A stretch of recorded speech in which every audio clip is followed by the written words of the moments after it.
পচা, কালকে তোর বাড়িতে রুমাল ঝড় হয়েছিল? না, আমার বাড়িতে হয়নি। আমার পাশের বাড়িতে হচ্ছিল, আর আমি পপকর্ন খেতে খেতে দেখছিলাম। কি বলিস রে ভাই? আরে রুমাল তো পুরো দক্ষিণ 24 পরগনা মুতে দিয়ে চলে গেল, আর তোর বাড়িতে কিছু হয়নি? না, আমার গ্রামে কেন মুততে যাবে? আমি তো জানো এমন করছিস যেন ইংল্যান্ডে থাকি, শুধু তোর গ্রামেই মুতেছে। রুমাল এত মোটা মুতেছে, এত মোটা মুতেছে, আমার পুরো গ্রামেই ভেসে চলে গেছে। আর তুই বলছিস যে আমার গ্রামে রুমাল মুতেনি, শুধু তোর গ্রামেই মুতেছে। আরে পচা, তুই এত রেগে যাচ্ছিস কেন? রুমালি সবার গ্রামেই মুতেছে। আচ্ছা, আমি রাখবো না তো হাসবো তার নেই? হি হি হি, কালকে আমার গ্রামে রুমালি মুতে দিয়েছে, হি হি। হয়েছে, এবার হয়েছে তো শান্তি? আচ্ছা ঠিক আছে, বাদ দে। তুই আগে বল যে কালকে কটা আম গুড়লি?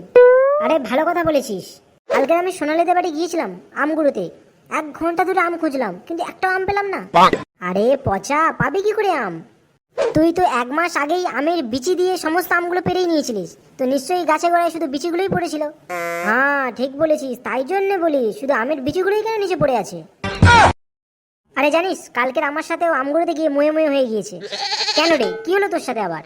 আরে খবরে বলেছিল রুমাল প্রচন্ড বেগে ঝরাবে, তাই জন্য আমি একটা বাজারের বড় ব্যাগ নিয়ে আমগুলোতে চলে গেছিলাম। গিয়ে দেখলাম অনেক বড় বড় আম পড়ে আছে, তো সমস্ত আমগুলো গুড়িয়ে নিয়ে তাড়াতাড়ি বাড়ি চলে এলাম।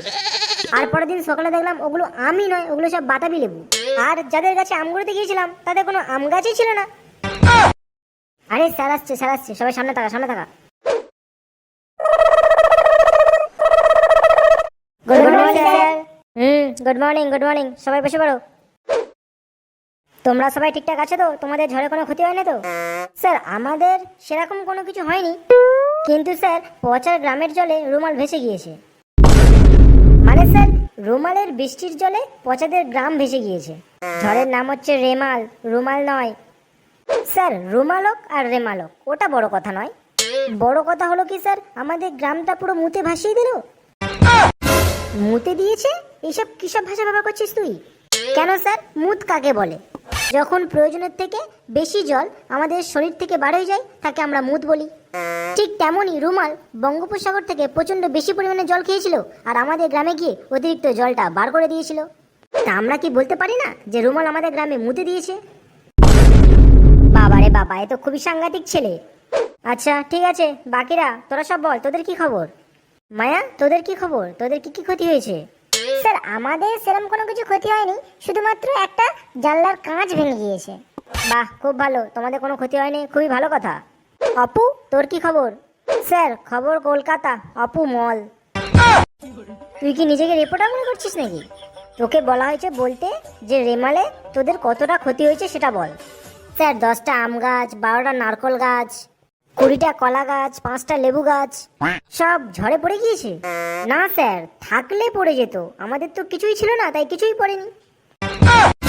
মানে তোদের কোনো ক্ষতি হয়নি তাই তো? না স্যার, ক্ষতি হয়েছে। স্যার আমি কত কষ্ট করে একটা ফুল গাছ বসিয়েছিলাম, সেটা ঝড়ে উড়ে গিয়েছে। তা ফুল গাছটা কতদিনের পুরনো ছিল? স্যার এই ঝড়ের 2 দিন আগেই বসিয়েছিলাম। চুপ, একদম চুপ।